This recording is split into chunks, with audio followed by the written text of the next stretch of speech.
கர்த்தருடைய பரிசுத்த நாமம் மகிமைப்படுவதாக. எத்தனை பேர் சந்தோஷமா இருக்கீங்க? அல்லேலூயா. பக்கத்துல கை கொடுத்து சொல்லுங்க, இன்னைக்கு பார்க்க நீங்க ரொம்ப அழகா இருக்கீங்க. உங்களை பார்த்ததுல எனக்கு ரொம்ப சந்தோஷம். ஒரு வாரத்துக்கு அப்புறம் உங்களை பார்த்தது தான் எனக்கு ரொம்ப சந்தோஷம். சில பேர் கணவன் மனைவியா உட்காந்துருக்கீங்க. கர்த்தருடைய நாமம் மகிமைப்படுவதாக. ஒரு வாரத்துக்கு பிற்பாடு உங்க எல்லாரையும் பார்க்கறதுல எனக்கு ரொம்ப சந்தோஷம். ஆண்டவருக்கு இந்த வாய்ப்பை கொடுத்து ஆண்டவருக்கு என் முதல் நன்றியை தெரிவித்துக் கொள்கிறேன். இரண்டாவது, இந்த ஸ்தல சபை போதகரா இருந்தாலும், எனக்கு உலக பிரகாரமான தகப்பனா இருந்தாலும் ஆவிக்குரிய தகப்பன். எனக்கும் பாஸ்டர் இங்க வந்துட்டா, எனக்கும் அப்பா வந்து பாஸ்டர், அம்மா வந்து எனக்கும் பாஸ்டர் அம்மா. அதனால அவருடைய பிரயாசங்கள், அவருடைய ஜெபங்கள், கண்விழிப்புகள், அது எல்லாத்தினாலதான் இன்னைக்கு நான் இங்க நிக்கிறேன். நீங்க எல்லாரும் இங்க உட்கார்ந்துருக்கீங்க. அல்லேலூயா, அல்லேலூயா. ஒரு யோசிச்சு பார்க்கும்போது, அப்ப இந்த ஒருவரையும் தெரியாம இந்த இடத்துக்கு வந்து ஒரு ஊழியத்தை ஆரம்பித்து இத்தனை ஆத்துமாக்களை அவர்கள் ஆண்டவருக்குள்ள கொண்டு வந்திருக்காங்க நினைக்கும் போது கண்டிப்பா பிரமிப்பாக இருக்கிறது. கர்த்தருக்கும் இரண்டாவது ஊழியக்காரருக்கும் இந்த வாய்ப்பை கொடுத்ததற்காக நன்றி செலுத்துகிறேன்.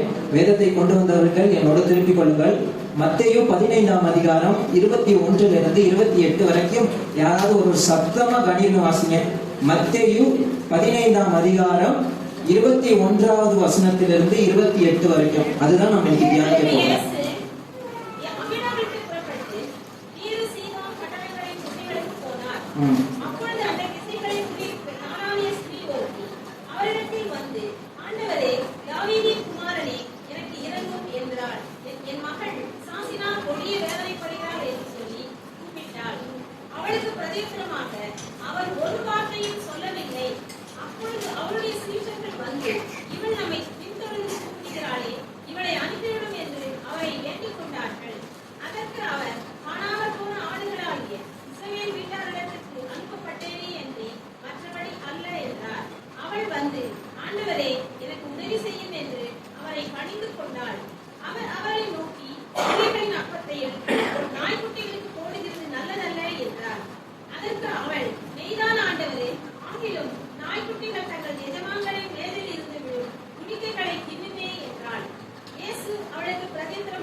கண்களை மூடி நாம் ஜெபம் செய்யலாம்.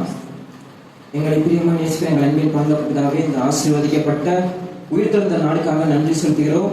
மட்டும் உம்மை ஆராதித்து உங்கள் நாமத்தை பணிந்து கொண்டு ஆண்டவரே, உமக்கு நாங்கள் ஜீவபலியா எங்களை ஒப்பு கொடுத்ததற்காக நாங்கள் நன்றி செலுத்துகிறோம். ஆண்டவரே, இன்றைக்கு உங்களுடைய வேதத்தை நாங்கள் தியானிக்க போகிறோம். இயேசு கிறிஸ்து நாமத்தில் ஜெபிக்கிறோம் எங்களை ஜீவனுள்ள நல்ல பிதாவே. ஆமென், ஆமென், அல்லேலூயா. ஆண்டவராகிய இயேசு கிறிஸ்து ஊழியத்தை எத்தனை வயதுல ஆரம்பித்தாரு? 30 வயதுல ஆரம்பித்தார். 30 வயதுல ஒரு 40 நாள் உபவாசம் இருந்த பிற்பாடு ஊழியத்தை ஆரம்பிக்கிறார். யோவான் ஸ்நானன் அந்த நேரத்துல காவலில் வைக்கப்பட்டார் என்று அறிந்து ராஜ்யத்தின் சுவிசேஷத்தை ஒவ்வொரு கிராமத்திற்கும் பட்டணத்திற்கும் சென்று அவர் பிரசங்கித்துக் கொண்டிருக்கிறார். அவருடைய இயேசுனுடைய ஊழியம் ரொம்ப நெருக்கத்தின் மத்தியில தான் ஆண்டவராகிய இயேசு கிறிஸ்து ஊழியம் செய்தார்.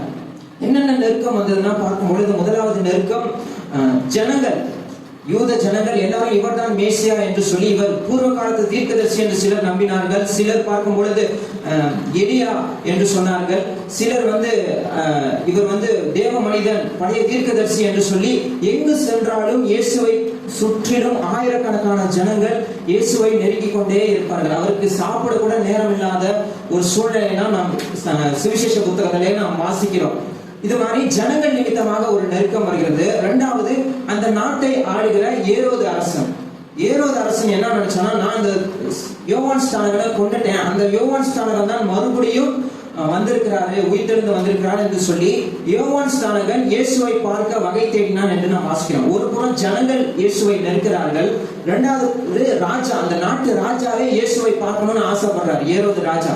அதுக்குதான் ஒரு விஷயம் பார்ப்போம். இயேசு சொல்லுவாரு, அந்த நரிட்ட போய் சொல்லுங்க, நான் இன்னைக்கும் நாளைக்கும் இருந்துட்டு நான் ஊழியம் செய்வேன் அப்படின்ட்டு. மூன்றாவது பார்க்கும் பொழுது, அந்த நாட்டுல இருந்த இஸ்ரவேல் ஜனத்துல இருந்த வேத பாரகர்கள், பரிசேயர்கள், சதிசேயர்கள், இந்த காலகட்டத்துல சொல்லணும்னா அவர்கள்லாம் PhD படிச்சவங்க, பைபிள்ல நியாய பிரமாணத்தை கரைத்து குடித்தவர்கள், வேதத்தை நன்கு கற்றறிந்தவர்கள். ஆனா அவருடைய வாழ்க்கை அவர்கள் போதிக்கிறது படி இருக்குமான்னு கேட்டா கண்டிப்பா இருக்காது. அப்படி இந்த பரிசேயர்கள் சதிசேயர்கள் இயேசுவை குற்றம் பிடிக்க வேண்டும், இயேசுவின் மேல பொறாமை கொண்டு, ஏன்னா இயேசுவை பின்னாடி எல்லா ஜனங்களும் செல்கிறார்கள் என்று சொல்லி எங்கு சென்றாலும் பரிசேயர்கள் சதிசேயர்கள் இயேசுவை பிடிக்க வேண்டும், அவருடைய குறை சொல்ல வேண்டும் என்று சொல்லி இந்த பரிசேயர்கள் நெருக்கத்தை இயேசுவுக்கு உண்டு பண்ணுகிறார்கள். முதலாவது பார்த்தா யாரு நெருக்கத்தை உண்டு பண்றா?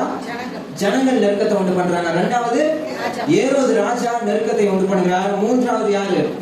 பரிசேயர்கள் சதிசேயர்கள் வேத பாரகர்கள் நெருக்கத்தை உண்டு பண்ணுகிறத பார்க்கிறோம். இயேசு அநேகம் அவர் 100% கடவுள், அதே நேரத்தில் 100% ஹியூமன்.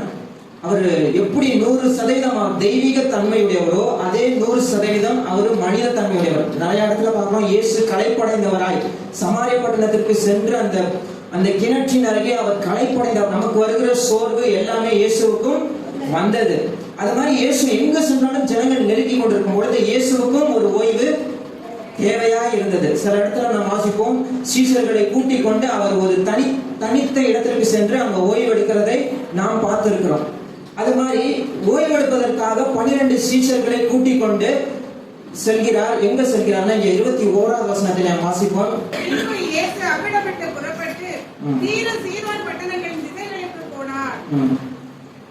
இயேசு அவ்விடம் விட்டு புறப்பட்டு தீரு சீதோன் பட்டணங்களுக்கு போனார். எதற்கு போனார்னா அங்க ஒரு சின்ன ஜனங்கள் ஃபுல்லா நெருக்கி கொண்டிருக்கிறார்கள் என்பதற்காக இயேசு அந்த இடத்துல போறாரு. இந்த தீரு சீதோன் உங்க பைபிள்ல பின்னாடி பாத்தீங்கன்னா மேப் இருக்கும், இப்ப பார்க்க வேண்டாம், வீட்டுக்கு போனோம்னா நீங்க பாருங்க.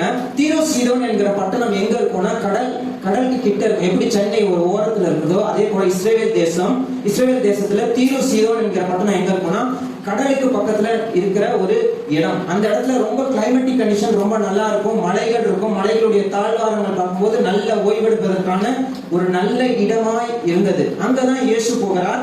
இந்த தீரு சீதோன் 2 பட்டணமுமே புறஜாதி பட்டணம். இது இஸ்ரவேல் பட்டணம் கிடையாது, புறஜாதியார் வாழ்கிற பட்டணம். அந்த இடத்திற்கு இயேசு சொல்கிறார். இயேசுடைய ஊழியத்தெல்லாம் பார்க்கும்பொழுது இஸ்ரவேல் தேசத்துக்குள்ள மாத்திரம் தான் இருக்கும். ஏன்னா பிதாவுடைய சித்தம் என்னன்னா இஸ்ரவேல் தேசத்தை தான் முதல்ல ரட்சிக்கணும், யூதர்களை தான் முதல்ல ரட்சிக்கணும் என்பது பிதாவுக்கு இயேசுவை குறித்ததான ஒரு சித்தமாய் இருந்தது. இப்போ அவர் ஓய்வெடுப்பதற்காக எங்க போறாரு? தீரு சீதோன் பட்டணங்களுக்கு போற. ரொம்ப நான் குழப்பறேனா? இல்ல எல்லாரும் என்ன பாத்தீங்கன்னா நல்லா இருக்கும். சூப்பர். ஓகே, இயேசு இப்ப ஓய்வெடுக்க போகிறார். இப்போ இயேசு ரகசியமா தான் சொல்கிறாரு. ஏன்னா தெரிஞ்சதுன்னா எல்லா ஜனங்களும் வந்துருவாங்க. அங்கேயும் இந்த வேத பாரகர் பரிசேயர்கள்லாம் வந்து குறை கூறுவார்கள். ராஜாவுக்கும் தெரியாம போகிறாரு. ஆனா ஒரு பெண் இந்த செய்தியை கேள்விப்பட்டுட்டா. அந்த பெண்ணை பத்தி நம்ம வாசிக்கலாம். 22வது வாசிங்க. போதும். அப்பொழுது அந்த திசைகளில் குடியிருக்கிற கானானியஸ், எந்த திசையில குடியிருக்கிற கானானியஸ்? தீரு சீதோன் பக்கத்துல இருந்து அந்த சைடுல இருந்து வந்த இந்த ஸ்திரீ எந்த நாட்டுக்காரியா? கானானிய ஸ்திரீ. இஸ்ரவேல் தேசத்துக்கும் கானானிய தேசத்துக்கும் எத்தனை நாள் பகைனா 1000கணக்கான வருஷம் பகை. கானானியர்கள் மோசே வந்து கானான் தேசத்தை தான் சுதந்திரிக்கிறார். அந்த கானான் தேசத்து மக்கள் ஆண்டவருக்கு மிகவும் அருவருப்பான காரியங்களை செய்ததுனாலதான் நம்ம வாசிச்சிருக்கோம். யோசுவா எல்லாத்தையும் பங்கிட்டு கொடுத்து கானானியர்களை அப்புறப்படுத்த சொல்கிறார். ஆனா இந்த ஜனங்கள்லாம் சில கானானியர்களை அப்படியே வச்சுட்டாங்க அப்புறப்படுத்தாம. அந்த கானானிய இடத்துல இருந்து யார் வருகிறா? இந்த ஸ்திரீ வருகிறார். அந்த திசைகளில் இருந்து கானானிய ஸ்திரீ ஒருவரிடத்தில் வந்து என்ன சொல்கிறான்னு பார்ப்போம். ஆண்டவரே தாவீதின் குமாரனே எனக்கு இறங்கும். போதும். முதலாவது வார்த்தை என்னது? ஆண்டவரே. ஆங்கிலத்தில் பார்க்கும்போது லார்ட். ஆண்டவரே. இந்த லார்டுங்கிற வார்த்தை ரொம்ப மதிப்பிற்குரிய வார்த்தை. ரோம கலாச்சாரத்துல பார்க்கும் பொழுது இந்த லார்டுங்கிறது அந்த ஒரு வீட்டு எஜமானை குறிக்கிற ஒரு மதிப்பிற்குரிய சொல். இந்த ஸ்திரீயானவள் இந்த நம்ம வாசித்ததுல 3 முறை அவள் ஆண்டவரே ஆண்டவரே ஆண்டவரே என்று சொல்லி ஆண்டவராகிய இயேசு கிறிஸ்துவுக்கு கனத்தை செலுத்துகிறவளாய் இருக்கிறார். ஆண்டவரே. 2வது பார்க்கிறோம் என்ன சொல்றா? தாவீதின் குமாரனே. இவர் கானானிய ஸ்திரீ. இவனுக்கு எப்படி ஆண்டவராகிய இயேசு கிறிஸ்து தாவீதின் குமாரன் என்று தெரியும்? எனக்கும் தெரியல. ஒருவேளை இயேசுடைய கீர்த்தி எல்லா சைடும் பரவுனதுனால இப்ப இஸ்ரவேல் தேசத்தை தாண்டியும் இது மாதிரி மேசியா வந்திருக்கிறார், மேசியா பிறந்து அற்புதங்களை செய்து கொண்டிருக்கிறார் என்று இந்த கானானிய ஸ்திரீ கேள்விப்பட்டு வந்திருப்பாள் இயேசுவை நோக்கி. அவ வந்து சொல்றா, தாவீதின் குமாரனே. இந்த பரிசேயர்கள் சதிசேயர்களுக்கு இருக்கிற அவர்களுக்கு வேதம் தெரியும், இருந்தாலும் இயேசுவை தாவீதின் குமாரன் அவர்கள் ஏற்றுக்கொள்ளல. ஆனா அது அந்த கலாச்சாரம் தெரியாது, வேதம் தெரியாது, நியாயப்பிரமாணம் தெரியாது. ஆனா ஆண்டவராக இயேசு கிறிஸ்து அவர்தான் மேசியா என்று விசுவாசத்தோடு வந்து கூப்பிடுகிறார். ஆண்டவரே, தாவீதின் குமாரனே, எனக்கு இறங்கும். இந்த கானானிய ஸ்திரியை பத்தி நம்ம மார்க்ல நம்ம வாசிக்கலாம். மார்க் எடுக்க வேண்டாம், நம்ம டிவியில மட்டும் பார்ப்போம். இதே வேதத்தை நீங்க வச்சுக்கோங்க. மார்க் 7ஆம் அதிகாரம் 26 மார்க் சொல்லுகிறார். எழுதி வைக்கிறவங்க எழுதி வச்சுக்கோங்க ரெஃபரன்ஸ். மார்க் 7ஆம் அதிகாரம் 26. இந்த ஸ்திரீயானவள் சிரோபேனிக்கியா தேசத்தாலாகிய கிரேக்க ஸ்திரீயாய் இருந்தால் அவள் தன் மகளை பிடித்திருந்த பிசாசை துரத்திட வேண்டும் என்று அவரை வேண்டிக் கொண்டாள். இந்த ஸ்திரீ எந்த நாட்டுக்காரியா இருக்கிறானா? கானான் தேசம் தான். ஆனா இவருடைய இன்ஃப்ளூயன்ஸ் எப்படின்னா கிரேக்க ஸ்திரீயா இருந்தால். இந்த கிரேக்க ஸ்திரீ என்று சொல்லும் பொழுது வேத வல்லுநர்கள் சொல்லுகிறாங்க, இந்த கிரேக்க ஸ்திரீயானவள் கண்டிப்பா she is coming from the rich society, அதாவது ரொம்ப ஹை கிளாஸ் சொசைட்டில இருந்து நல்ல பணம் வசதி நிறைந்த ஒரு இடத்துல இருந்து இந்த கிரேக்க ஸ்திரீ வந்திருப்பாள் என்று சொல்லுகிறார்கள் வேதாகம அறிஞர்கள். இங்க ஒரு கிரேக்க ஸ்திரீ தன்னுடைய அந்தஸ்து எல்லாத்தையும் விட்டுட்டு ஆண்டவரை வந்து ஆண்டவரிடத்துல பணிந்து, ஆண்டவரே, தாவீதின் குமாரனே, எனக்கு இறங்கும் என்று சொல்லி கேட்கிறத நம்ம வாசிக்கிறோம். அவளுக்கு ஒரு பிரச்சனை இருந்தது. அந்த பிரச்சனையை நாம் வாசிப்போம். என்ன பிரச்சனை? என் மகள் பிசாசினால் கொடிய வேதனைப்படுகிறாள் என்று சொல்லி கூப்பிட்டாள். பிசாசோட கொடி எவ்வளவு மோசமா இருக்கும் நமக்கு தெரியும். இந்த கல்லறையில இயேசு ஒரு கடலை தாண்டி போகும் பொழுது அந்த கல்லறையில இருந்து ஒரு மனுஷன் வருவான், தன்னை கீறி கொள்வான். அவனை யார் சங்கிலினால கட்டி போட்டாலும் அந்த சங்கிலியை உடை தெரிந்து விடுவான். அந்த அளவுக்கு ஒரு டீமன் பொசஷன்னா அவ்வளவு ஸ்ட்ரென்த் இருக்கும். பாக்குறதுக்கு ஒல்லியா இருப்பாங்க. அவங்கள 5 பேர் தூக்கிட்டு வருவாங்க. 5 பேராலையும் கண்ட்ரோல் பண்ண முடியாது. அந்த அளவுக்கு ஒரு டீமன் பொசஷன். அவ்வளோ ஒரு வீட்டுல அவ்வளோ இந்த அம்மா எவ்வளவு கஷ்டப்பட்டிருப்பாங்க யோசிச்சு பாருங்க. ஒரு டீமன் பொசஷன் கேர்ள வீட்டுல அவளுடைய சொந்த குமாரத்தி அந்த அளவுக்கு கஷ்டப்பட்டு கொண்டு இருக்கிறாள். இன்னொரு இடத்துல பார்க்கும்போது டீமன் பொசிஷன் எப்படி இருக்கும்னா, தண்ணியில போய் அந்த பையன் விழுந்துருவார், இன்னொருத்தர் நெருப்புல போய் விழுந்துருவான். இந்த மாதிரிலாம் அந்த ஆவிகள் அந்த மனிதனை ஆட்கொண்டு முழு கண்ட்ரோலை எடுத்துக்கிறதா இருக்கிறது. இப்போ இவளுக்கு இருக்கிற பிரச்சனை என்னன்னா, அவளுடைய ஒரே குமாரத்தி பிசாசினால் கடும் வேதனைக்கு உட்படுகிறதை நாம் பார்க்கிறோம். இவர் நல்ல ஹை கிளாஸ்ல இருந்து தான் வரா. ஆனா இவளுக்கு ஒரு பெரிய பிரச்சனை இருக்கிறது. அல்லேலூயா. முதலாவது காரியம், இன்றைக்கு செய்தியினுடைய தலைப்பு என்னன்னா, உருவாக்கும் கர்த்தர், the God who develops. எழுதி வைத்துக் கொள்ளுங்க. நோட்ஸ் எடுக்கிறது ரொம்ப நல்லா இருக்கும். நானும் இப்பதான் பிராக்டிஸ் பண்ணிட்டு வரேன். பாயிண்ட் மட்டும் தான் எழுதணும்னு இல்லை, நீங்க எந்தெந்த பாயிண்ட்ல ஆண்டவர் உங்களோட பேசுறாரோ எல்லாத்தையும் எழுதி வைத்துக் கொள்ளுங்க. கர்த்தருடைய வார்த்தை தான் நம்மை ஆசீர்வதிக்கிறதா இருக்குது. அல்லேலூயா, அல்லேலூயா. சத்தமா சொல்லுமா? இன்னும் சத்தமா சொல்லுவோம். அல்லேலூயா, அல்லேலூயா. முதலாவது காரியம், இந்த கானானிய ஸ்திரீ இயேசுவை அணுகினாள். முதலாவது அணுகினாள்னு போட்டுக்கோங்க.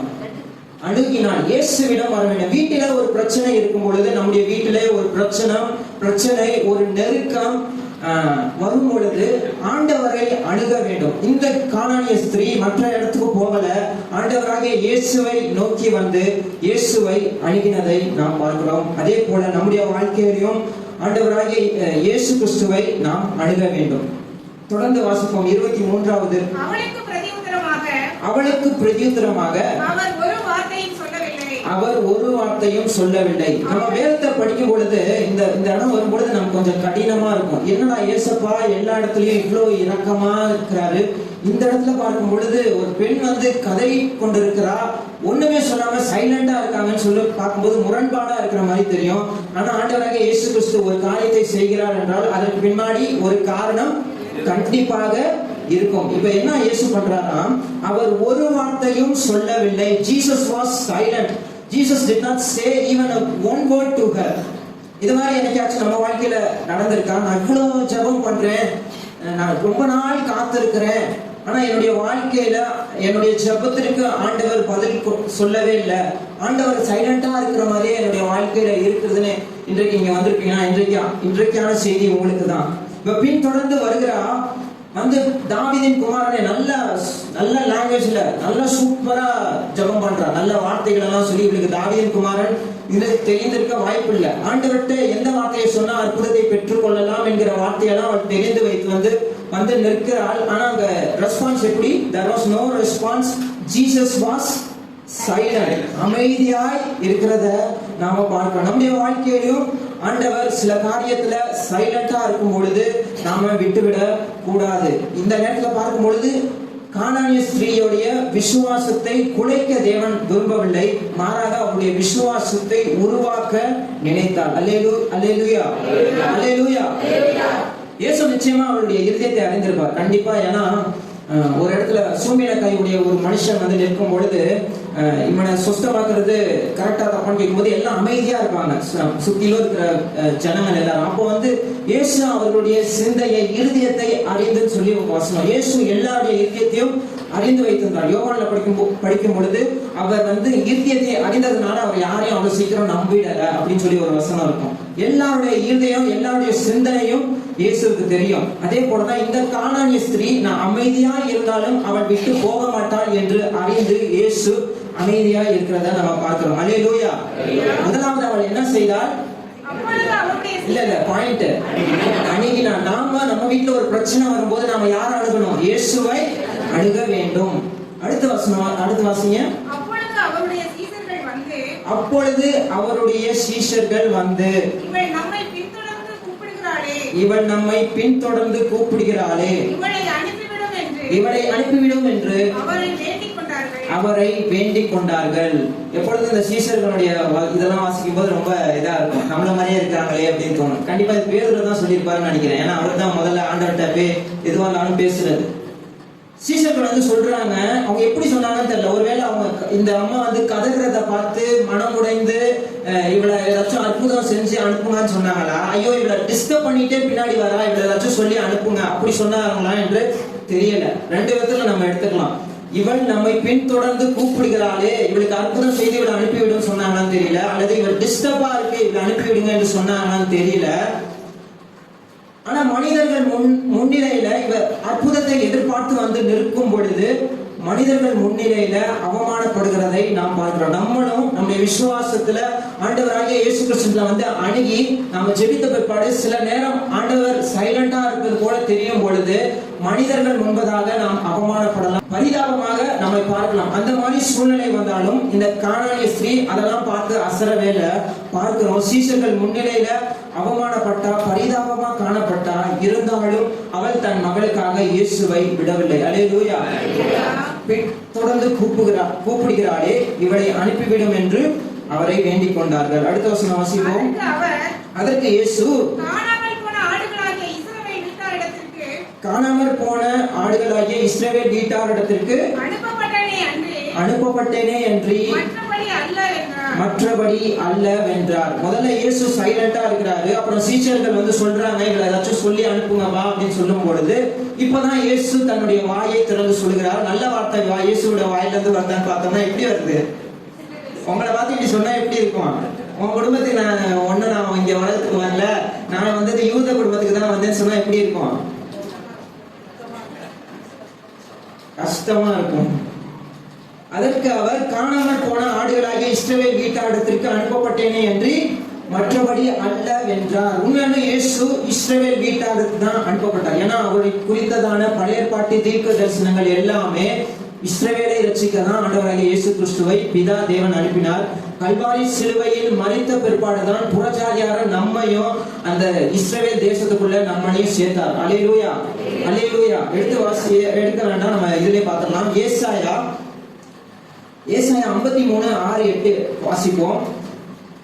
டிவில பார்த்து நம்ம வாசிக்கலாம். ஏசாயா 53:6-8 எழுதி வைத்துக் கொள்ளுங்கள்.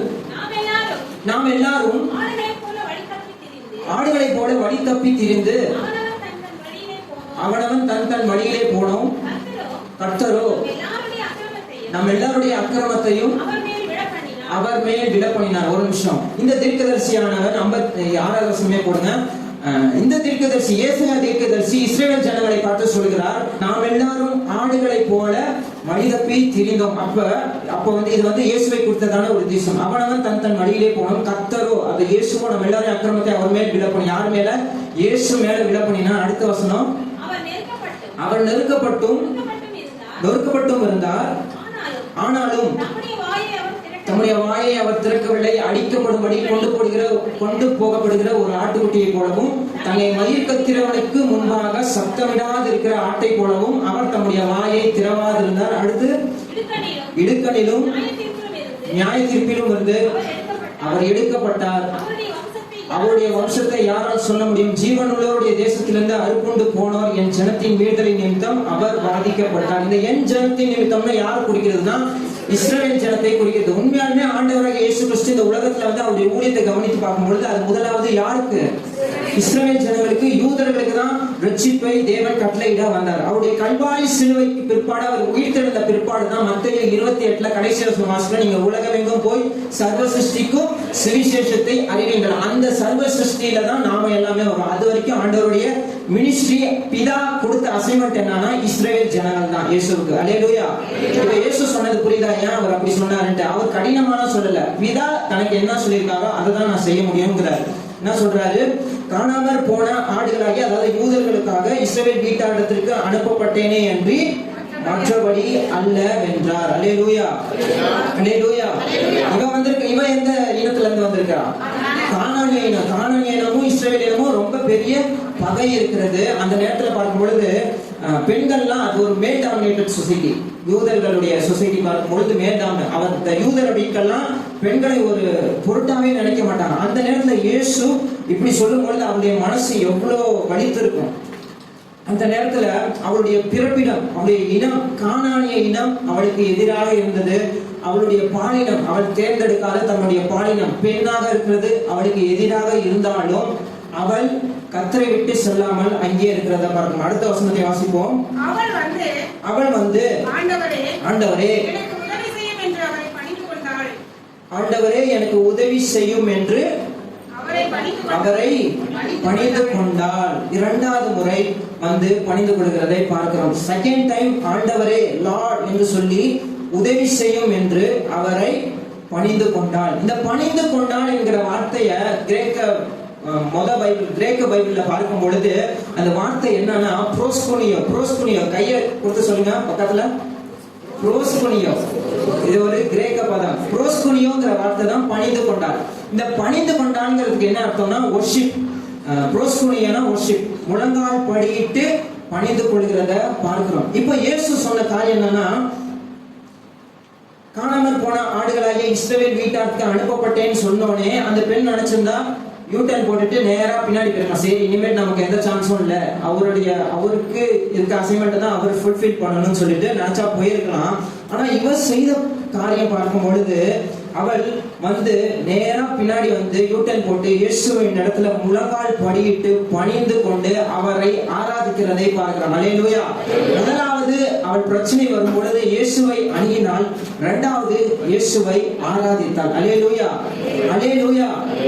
ஆண்டவரே எனக்கு நீதான்ப்பா உதவி செய்ய முடியும் என்று சொல்லி இயேசுவிடத்துல வந்து பணிந்து விடுகிறத பார்க்கிறோம். முதலாவது ஜெபம் பார்க்கும் பொழுது தாவீதின் குமாரனே அப்படி இப்படின்னு சொல்லி எல்லாம் ஜெபம் பண்ணி பார்க்கிறான். ஆனா ஒன்னும் இயேசுட்ட ஒர்க் அவுட் ஆகிற மாதிரி தெரியல. கடைசியில வந்து ஆண்டவரே நீங்க தான்ப்பான்னு சொல்லி வந்து நிற்கும் பொழுது ஆண்டவர் அந்த நேரத்துல ஒரு காரியம் நடைபெறுகிறது. அடுத்த வசனம் வாசிப்போம்.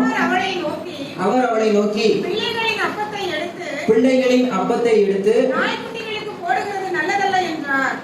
நாய்க்குட்டிகளுக்கு போடுகிறது நல்லதல்ல என்றார். அல்லேலூயா. இதற்கு முன்னாடி இருக்கிற ரெஸ்பான்ஸ் கூட கொஞ்சம் சகித்துக் கொள்ளலாம். இஸ்ரவேல் ஜனத்துக்கு அனுப்பிப்பட்டேன்னு சொல்லு. இந்த வார்த்தை என்ன, அது ஏசப்பா வாயிலிருந்து ஒரு மனுஷனை நாயின்னு சொல்றாரே அப்படின்லாம் நமக்கு தோணும். அவ பின்னிட்டு திரும்பி போகல, ஆனா மண்டிட்டு அழுகிறா, முழங்கால் படிக்கிட்டு அழுகிறா. அந்த நேரத்துல இயேசு இப்படி சொன்னா எப்படி இருக்கும்?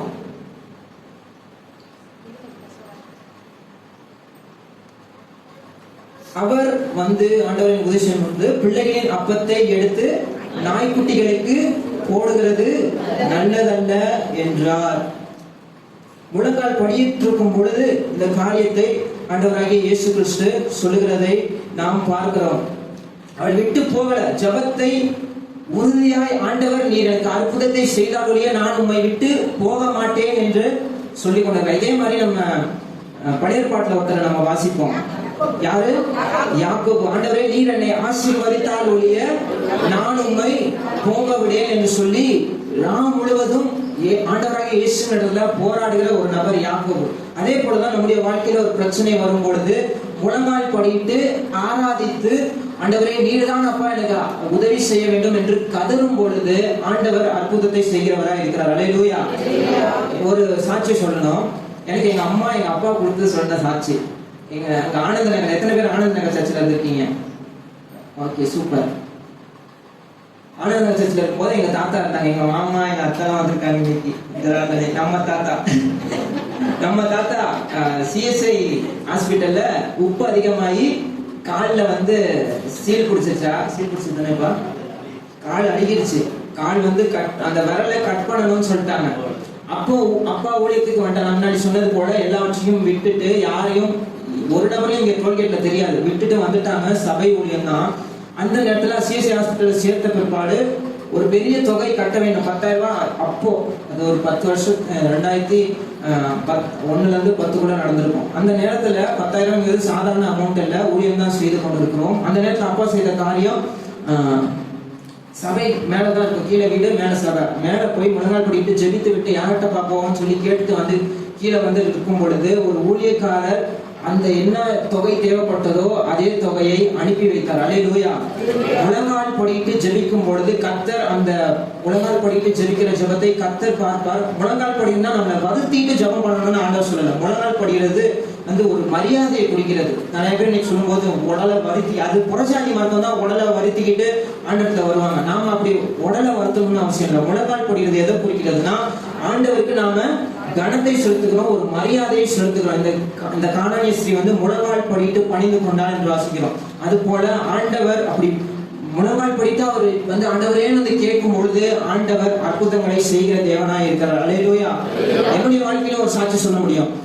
3 வருஷம் கோவிட், 3 வருஷத்துக்கு முன்னாடி கோவிட்ல அப்பா ஹாஸ்பிட்டல்ல இருக்கும்போது மாமாலாம் எங்க வீட்டுல இருந்தாங்க.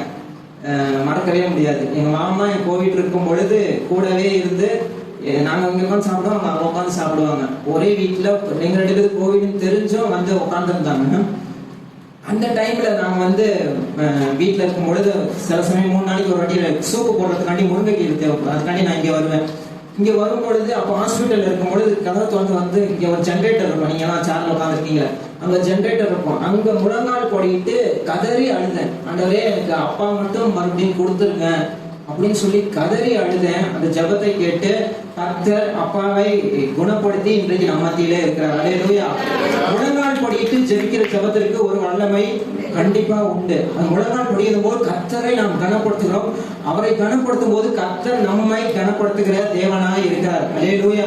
யாரும் உடலை வருத்திக்கிட்டு முழங்கால் போடுவேன்னு ஆண்டவர் சொல்லல. அன்பின் நிமித்தம் அவருக்கு செலுத்த வேண்டிய கனத்தை நாம் அவருக்கு செலுத்த வேண்டும். அல்லேலூயா. இந்த கானானிய ஸ்திரீ இப்படி வந்து முழங்கால் படிட்டு கர்த்தரை கனம் பண்ணி பணிந்து கொண்டாலோ நாமும் பணிந்து கொள்ள வேண்டும். ஆனா இப்படி பணிந்து கொள்ளும் போது அங்கிருந்து வர ரெஸ்பான்ஸ் எப்படி இருக்கு? வாசிப்போம்.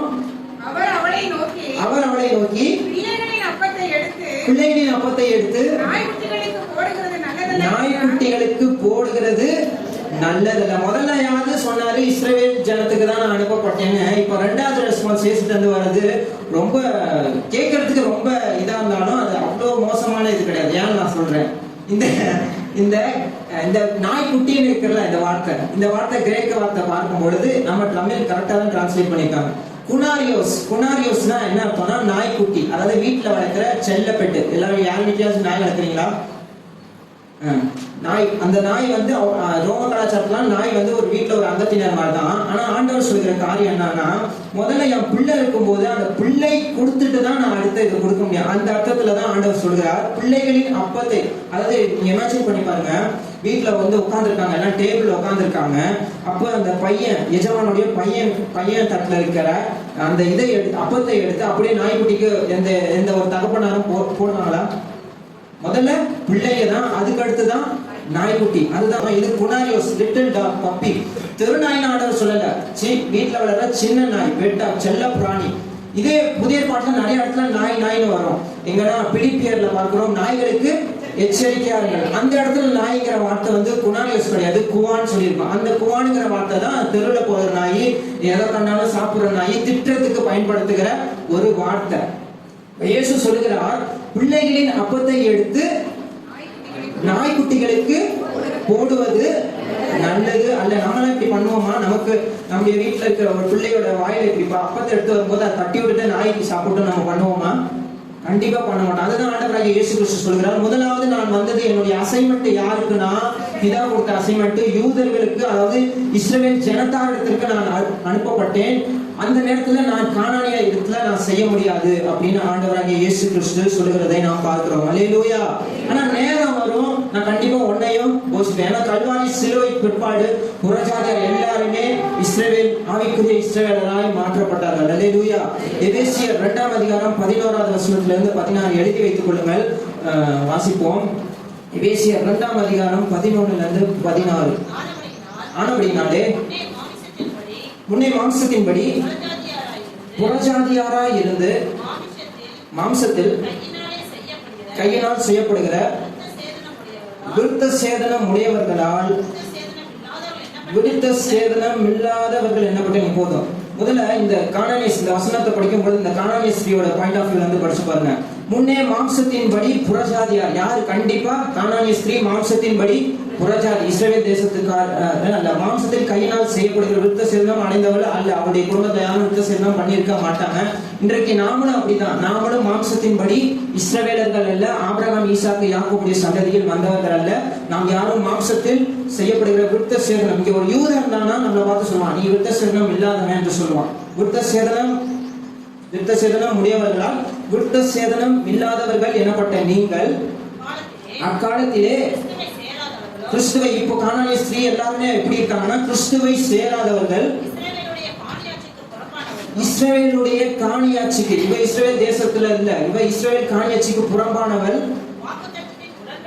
யூதர்களுக்கு தான் வாக்குத்தத்தம். அந்த வாக்குத்தத்தத்தின் உடன்படிக்கைக்கு இந்த கானானிய ஸ்திரீ அந்நியர். அதே போல நாமளும் அந்நியர், நம்பிக்கையே இல்லை. ஏன்னா இயேசுட்ட வந்து சொல்லும் பொழுது இப்படி இயேசுப்பா சொல்றாருன்னு சொல்லி நம்பிக்கை இல்லை. அவளுக்கு தேவனும் இல்ல, இவளுகத்தின் தேவனற்றவர்களாய் இருந்தீர்கள். நாம இருந்தோம் என்று நினைத்துக் கொள்ளுங்கள். முன்னே தூரமாய் இருந்த நீங்கள் இப்பொழுது கிறிஸ்து இயேசுவுக்குள் கிறிஸ்துவின் ரத்தத்தினாலே சமீபமானீர்கள். எப்படி நாம இஸ்ரவேல் தேசத்துக்குள்ள சமீபமானோமா? பாருங்க, எப்படி சமீபமானோம்? கிறிஸ்துவின் ரத்தத்தினாலே. கல்வாரி சிலுவையில ஆண்டவர் ரத்தத்தை சிந்தின பிற்பாடுதான் புறஜாதியார் எல்லாரும், நாம் எல்லாருமே இஸ்ரவேல், அதாவது ஆபிரகாம் ஈசாக்கு யாக்கோபு அவருடைய வாக்குத்தத்தத்துக்குள்ள நாம் வருகிறோம். அல்லேலூயா, அல்லேலூயா. அடுத்த வசனம் வாசிப்போம். எப்படி எனில் இயேசுவே நம்முடைய சமாதான காரணராகி, அந்த பகை கானானியருக்கும் இஸ்ரவேலுக்கும் இருந்த பகையை மாற்றி சமாதான காரணராகி இரு திறத்தாரையும், அதாவது யூதர்கள் புறஜாதியர் எல்லாரையும் ஒன்றாக்கி பகையாய் நின்ற அந்த பிரிவினை நடுச்சுவரை தகர்த்து சட்ட திட்டங்களாகிய நியாய பிரமாணத்தை தம்முடைய மாம்சத்தினாலே ஒழித்து இரு திறத்தாரையும் தமக்குள்ளாக ஒரே புதிய மனுஷனாக சிருஷ்டித்து இப்படி சமாதானம் பண்ணி பகையை சிலுவையினால் கொன்று அதனாலே இரு திறத்தாரையும் ஒரே சரீரமாக தேவனுக்கு ஒப்புரவாக்கினார். கையில தட்டி ஆண்டவருக்கு நன்றி சொல்றோம். அல்லேலூயா. கிறிஸ்துவுக்குள் இருந்தால் பழையவைகள் ஒளிந்து போயின, எல்லாம் புதிதாயின. புதிய மனுஷனாக நம்மை சிருஷ்டித்து, இப்படி பகை இருந்துச்சு இஸ்ரவேலுக்கும் புறஜாதியாருக்கும், அந்த பகையை சமாதானம் பண்ணி பகையை சிலுவையினால கொன்று, எங்க கல்வாரி சிலுவையில கொன்று அதனாலே இரு திறத்தாரையும் ஒரே சரீரமாக தேவனுக்கு ஒப்புரவாக்கினார். அல்லேலூயா, அல்லேலூயா. நாம இந்த வசனத்தை, இந்த கானானிய ஸ்திரியை படிக்கும் பொழுது நம்ம பாயிண்ட் ஆஃப் வியூல தான் படிக்கணும். ஏன்னா நாமளும் அந்த இடத்துல தான் இருக்கோம். கானானிய ஸ்திரியன் இயேசுக்கு எந்த இடத்துல இருந்தாலோ அதே போலதான் நாமளும் இயேசுட்ட, அந்த காலத்துல நாம வாழ்ந்திருந்தோம்னா இயேசுட்ட போய் நாம இதை கேட்டோம்னா நம்மள்ட்டையும் ஆண்டவர் இயேசு தான் அப்படித்தான் சொல்லியிருப்பார். ஆனா அவருடைய சிலுவை மரணத்திற்கு பிற்பாடு அவர் புறஜாதிகளையும் தன்னுடைய பிள்ளைகளாக சேர்த்து கொண்டார். அல்லேலூயா. அந்த பிள்ளைகளின் அப்போன்னு சொல்லப்படுகிற அந்த வாக்கியம் மத்தேயு வந்துருங்க. பிள்ளைகளின் அப்போன்னு சொல்லப்படுகிறது யாருன்னா யூதர்கள். அந்த யூதர்களுக்கு இருக்கிறத எடுத்து நாய்க்குட்டின்னு சொல்றது அந்த வீட்டுல தான் இருக்கு. நாய்க்குட்டிகளுக்கு போடுகிறது நல்லது அல்ல. அல்லேலூயா. முதலாவது இஸ்ரவேல் ஜனத்திற்கு தான் மீட்பு. ரோமர்ல கூட நம்ம வாசிப்போம் அடிக்கடி. பவுல் சொல்வாரு, முன்பு யூதரிலும் பின்பு கிரேக்கரிலும் விசுவாசிக்கிறவனும் அவனுக்கு அது தேவ பலனா இருக்கிறது என்று நிறைய இடத்துல பார்க்கணும். முதலாவது யூதருக்கு தான் ரட்சிப்பு, பின்பாடி புறஜாதி கிரேக்கர்கள் எல்லாருக்கும் ரட்சிப்புன்னு நம்ம பார்க்கிறோம். அல்லேலூயா, அல்லேலூயா. இந்த உதாரணத்தை ஆண்டவர் சொல்லி அவளுக்கு புரிய வைக்கிறார். அதற்கு அவள், மெய்தான் ஆண்டவரே, ஆகிலும் நாய்க்குட்டிகள் தங்கள் எஜமான்களின் மேஜையிலிருந்து விழும் துணிக்கைகளை தின்னுமே என்றாள். பாருங்க, ஒரு ரெஸ்பான்ஸ் வந்ததுக்கு அப்புறம் இவ துவண்டு போயிடல. என்ன போய் நாய்க்குட்டின்னு சொல்லிட்டாருன்னு சொல்லிட்டு அவள் துவண்டு போல, மாறா ஒரு ஞானமா ஒரு பதில் சொல்கிறார். இயேசு சொல்லுகிற அந்த ஊமையே பிடிச்சி, அந்த ஊமையில இப்படி ஒரு இது இருக்கிறதே ஆண்டவரே என்று சொல்லி கேட்கிறத நம்ம பார்க்கிறோம். உண்மையான ஆண்டவரே, யூதர்களுக்கு தான் நீ கொடுக்கிற அந்த பிள்ளைகளின் அப்பம் இருக்கு, ஆனா அந்த அப்பம் கொஞ்சம் ஏதாச்சும் கீழே விழுமே, அது அந்த நாய்க்குட்டி, வீட்டுல வளர்ற செல்ல நாய்க்குட்டி பெட்டா வந்து சாப்பிடுமே, அது இருந்தா என்னுடைய வாழ்க்கையில ஒரு சமாதானத்தை உண்டு பண்ணுமே என்று சொல்லி கேட்கிறத பார்க்கிறோம். அல்லேலூயா. இதை நான் வாசிக்கும் போது இந்த நாய் பத்தி நான் வாசிக்கும் இந்த மாதிரி நாய் எங்கேயோ நம்ம நாட்டுல இருக்குமான்னு கேட்டேன். எங்க இந்த மாதிரி நாய் கீழே அலையும்? கறிக்கடையில் அலையும். பார்த்துருக்கீங்களா? வெட்டி வெட்டி தூக்கி போடுவாங்க, அதை சாப்பிட்டுட்டு அந்த நாய் பயங்கர புஷ்டியா இருக்கும். அதான் கேட்கிறான், சின்ன ஒரு பீஸ் இருந்தா போதுமே, அந்த பீஸ் என்னுடைய வாழ்க்கையில ஒரு பெரிய பீஸ் உண்டு பண்ணும். பீஸ்னா 2 பீஸ் இருக்கு, PIEC. அது வந்து அந்த சிக்கன் பீஸ் சொல்றோம். இன்னொரு பீஸ் வந்து சமாதானம். அந்த சின்ன பீஸ் கீழே விழுந்தா என்னுடைய வாழ்க்கையில ஒரு பெரிய பீஸ் உண்டு பண்ணுமே அப்படின்னு சொல்லிட்டு யார் கேட்கிறா? இந்த காணாமிய ஸ்திரீ கேட்கிற. அவ வந்து அஃபண்ட் ஆகல, என்ன போய் நாய்க்குட்டின்னு சொல்லிட்டான்னு கேட்கல. ஆனா அந்த சின்ன பீஸ் விழுந்தா போதுமே ஆண்டவரே, என் மக சொஸ்தமாயிருவாளே, அது நிமித்தம் என் வாழ்க்கையில ஒரு பெரிய சமாதானம் வருமே என்று சொல்லி கேட்கிறத பார்க்கிறோம். அல்லேலூயா. எப்பேற்பட்ட தாழ்மை என்று பாருங்க. விசுவாசத்துல ஒரு இன்கிரிடியன்ட் என்னன்னா தாழ்மை. ஒருத்தருமே தாழ்மை இல்லாம நான் ஆண்டவத்துல விசுவாசமா இருக்கேன் என்று சொல்ல முடியாது.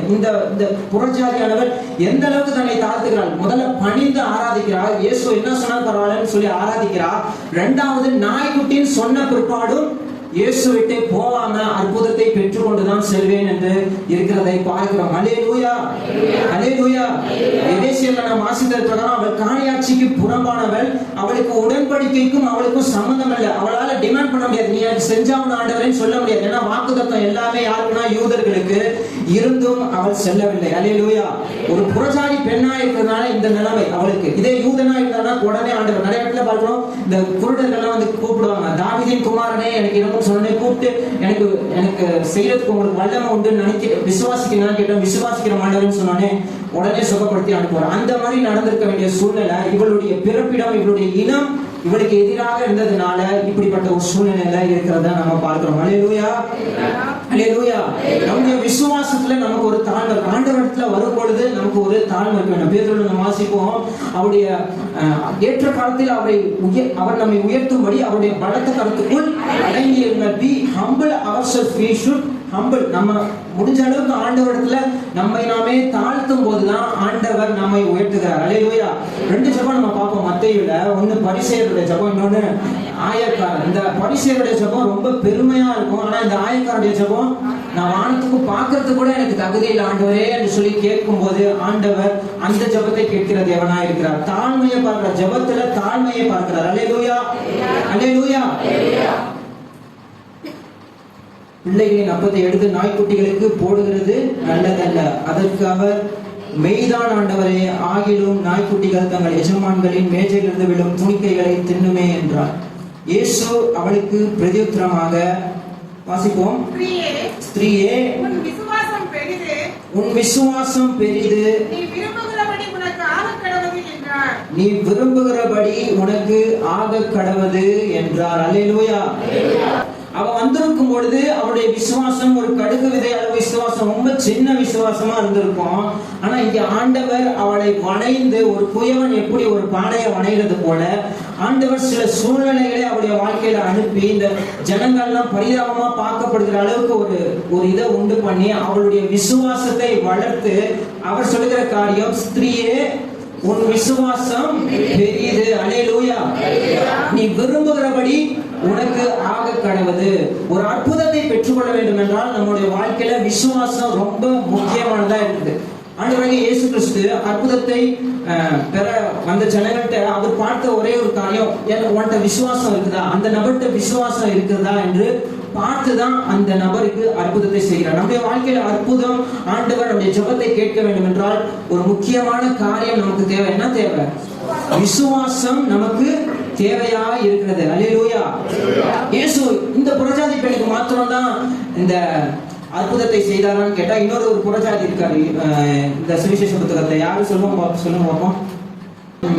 இவர் நூற்றுக்கு அதிபதி, இங்கிலீஷ்ல பார்க்கும்போது ரோமன் சென்ச்சுரியன். அதாவது ரோம கவர்மெண்ட்ல, அதாவது ரோமன்கள்னா நம்ம நாட்டுல பிரிட்டிஷ்காரங்க வந்து ஆக்கிரமிச்சது மாதிரி, இந்த ரோம சென்ச்சுரியன் தனக்கு கீழே 100 பேர் கிட்ட இருப்பாங்க. இந்த பெண் எப்படி ஒரு ஹை கிளாஸ் சொசைட்டில இருந்து வந்தாலோ அதே போல அந்த ரோம சென்ச்சுரியன் ஒரு கவர்மெண்ட்ல ஒரு பெரிய போஸ்டிங்ல இருந்து வந்து இயேசுவிடத்துல அற்புதத்தை கேட்கிறார். அவருக்கு என்ன பிரச்சனை? இந்த மகளுக்கு தன்னுடைய பொண்ணுக்கு பிசாசு பிடித்திருக்கு. அவருக்கு என்ன பிரச்சனைனா, அவருடைய வேலைக்காரருக்கு கடும் வேதனைப்படுகிறார் என்று சொல்லி கேட்கும் பொழுது இயேசு எப்படிலாம் டீல் பண்ணல. நாய்க்குட்டிகளுக்கு எடுத்து போடுறது இது, அடுத்து இஸ்ரேலுக்கு தான் அனுப்பப்பட்டேன், உனக்கு அனுப்பப்பட்டேன். ஏன்னா அவன் வந்து தன்னை தாழ்த்திட்டான். ஏன்னா அந்த வசனத்துல நீங்க வாசிச்சு பாத்தீங்கன்னா, நீர் என்னுடைய வீட்டுக்கு வரத்துக்கு நான் பார்த்தேன். அவன் புரிஞ்சுக்கிட்டான் நாம எந்த இடத்துல இருக்கோம்னு புரிஞ்சுக்கிட்டதுனால, அவன் சொல்லி அவனை தாழ்த்தினதுனால அந்த நாளிகையிலே அவன் சொஸ்தமானான் என்று நாம் வாசிக்கிறோம். அல்லேலூயா. அதே மாதிரி தான் பார்க்கிறோம். நீ விரும்புகிறபடி உனக்கு ஆக கடவுது என்றால் அந்த நாளிகையில அங்க வந்த மாதிரி இங்கே அந்நேரமே அவள் மகள் ஆரோக்கியமானாள். அல்லேலூயா. அல்லேலூயா. இயேசு அவளுடைய விசுவாசத்தை எந்த அளவுக்கு வளர்க்க வேண்டும், எந்த அளவுக்கு அவளை கொண்டு வர வேண்டும் என்று கொண்டு வந்து பிற்பாடு அற்புதத்தை செய்கிறார். அல்லேலூயா. ஆண்டவராகிய இயேசு கிறிஸ்துவுக்கு நம்முடைய சரீர சுகத்தை விட நம்முடைய ஆத்ம ரட்சிப்பு தான் மிக முக்கியம். ஏன்னா நிறைய இடத்துல நம்ம வாசிக்கும் பொழுது திமிர்வாதக்காரன் கூட்டிட்டு வராங்க 4 பேர். அந்த திமிர்வாதக்காரனுக்கு இருக்கிற விசுவாசத்தை விட அந்த 4 பேருடைய விசுவாசத்தை கர்த்தர் கவனித்தால் நாங்க இருக்கோம்.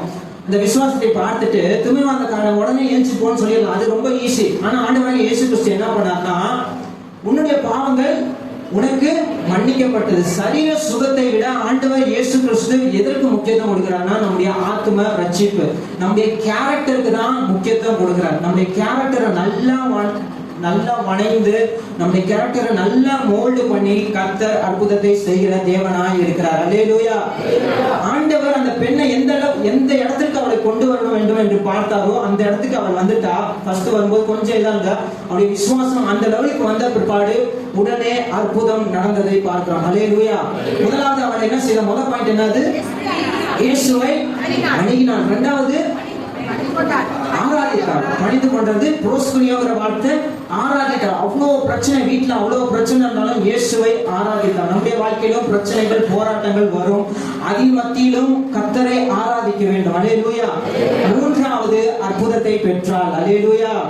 இத முதல் பாயிண்ட் அணுகினாள். அந்த இல்ல இருந்து மாத்தி இல்லு போட்டீங்கன்னா உங்களுக்கு புது மீனிங் வரும். அணுகினாள், ஆராதித்தால் அற்புதம் பெறுவோம். அல்லேலூயா. புரியுதா உங்களுக்கு? இல்லு போட்டா அவளை சொல்ற, அந்த இந்த இல்லு போட்டீங்கன்னா அவளை சொல்ற மாதிரி வரும். இந்த இல்லு போட்டீங்கன்னா மீனிங்கே மாறும். அணுகினால், நம்ம ஆண்டவரை அணுகினால், ஆண்டவரை ஆராதித்தால் அற்புதம் பெறுவோம். அல்லேலூயா. இந்த புறஜாதி, இந்த ரோம சென்ச்சுரியன் ஒரு ஃபெய்த் வந்துச்சு, அதே நேரத்தில் ஹம்பிள்னஸ், தாழ்மையும் வந்ததுனால ஆண்டவர் அற்புதத்தை செய்கிறவராக இருந்தார். இவரை பத்தி நம்ம மத்தேயு 8 வாசிக்கலாம். நீங்க எடுக்க வேண்டாம், எழுதி வச்சுக்கோங்க. மத்தேயு 8:10-13. மத்தேயு 8ஆம் அதிகாரம் 10-13. இயேசு நூற்றுக்கு அதிபதி சொன்ன வாக்கியத்தை கேட்டு ஆச்சரியப்பட்டு தமக்கு பின் செல்கிற ஜனங்களை நோக்கி, அதாவது புறஜாதி நீ இப்படி இருக்க, இஸ்ரவேல் என் நாட்டுல ஒருத்தங்க இருக்காங்க, அவங்களுக்குள்ள கூட நான் இப்படிப்பட்ட விசுவாசத்தை காணவில்லை என்று மெய்யாகவே உங்களுக்கு சொல்லுகிறேன். அநேகர் கிழக்கிலும் மேற்கிலும் வந்து பரலோக ராஜ்யத்தில் ஆபிரகாம், ஈசாக்கு, யாக்கோபு என்பவர்களுடைய பந்தி இருப்பார்கள். அல்லேலூயா. இப்ப அந்த சமூகத்தை எடுத்து இங்க வைங்க. அங்க எப்படி இருக்கும்? நம்மலாம் நாய்க்குட்டியா இருக்கிறோம். இங்க வசனம் புறஜாதியார் வந்து கிழக்கிலும் மேற்கிலும் இருந்து வந்து பரலோக ராஜ்யத்தில் ஆபிரகாம், ஈசாக்கு, யாக்கோபுடைய ஒரே ஸ்டேஜ்ல பிள்ளை எப்படி உட்கார்ந்து இருக்குதோ அதே மாதிரி உட்கார்ந்து இருப்போம். அல்லேலூயா. கையில தட்டி ஆண்டவருக்கு நன்றி சொல்றோம்.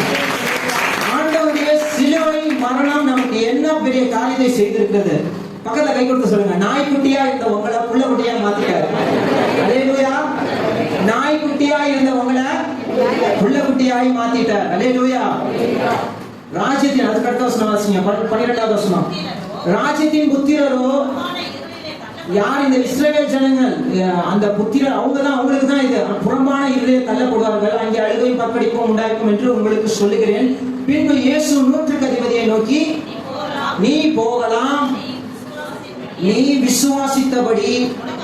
அங்க கானானிய சீடர் என்ன சொன்னாரோ, நீ விசுவாசித்தபடி உனக்கு ஆகப்படுவது. அந்த இடத்துல அந்நேரமே வாசிக்கிறோம். இங்க அந்த நாளிலே அவன் வேலைக்காரன் சொஸ்தமானான். அல்லேலூயா. ஆண்டவராகிய இயேசு கிறிஸ்து ஒரு அற்புதத்தை செய்ய ஒரு டிஸ்டன்ஸ் அவருக்கு தடையே கிடையாது. இங்க இருந்து ஒரு வார்த்தையை சொன்னா அங்க சுகமாகும். அல்லேலூயா. ஆண்டவராகிய இயேசு கிறிஸ்து நேற்றும் இன்றும் மாறாதவராக அன்று அப்படி நடந்ததுன்னா இன்று உங்களுடைய என்னுடைய ஜெபத்தை கேட்டு எந்த பிணியாலையும் ஆண்டவர் சுகமாக்குவார். அல்லேலூயா. ரெண்டு பேருமே அங்க 4 பேர் வந்து திமிர்வாதக்காரனை கூட்டிட்டு வராங்க. அந்த இடத்துல ஆண்டவர் சுகப்படுத்துறாரு, முன்னாடி நிக்கிறார். ஆனா இந்த இடத்துல 2 பேருமே ரோமன் சென்ச்சுரியன், அவர் கூட வரல, தன்னை கூட பாத்துருன்னு வேலைக்காரன் தான் அனுப்பி வர்றாரு.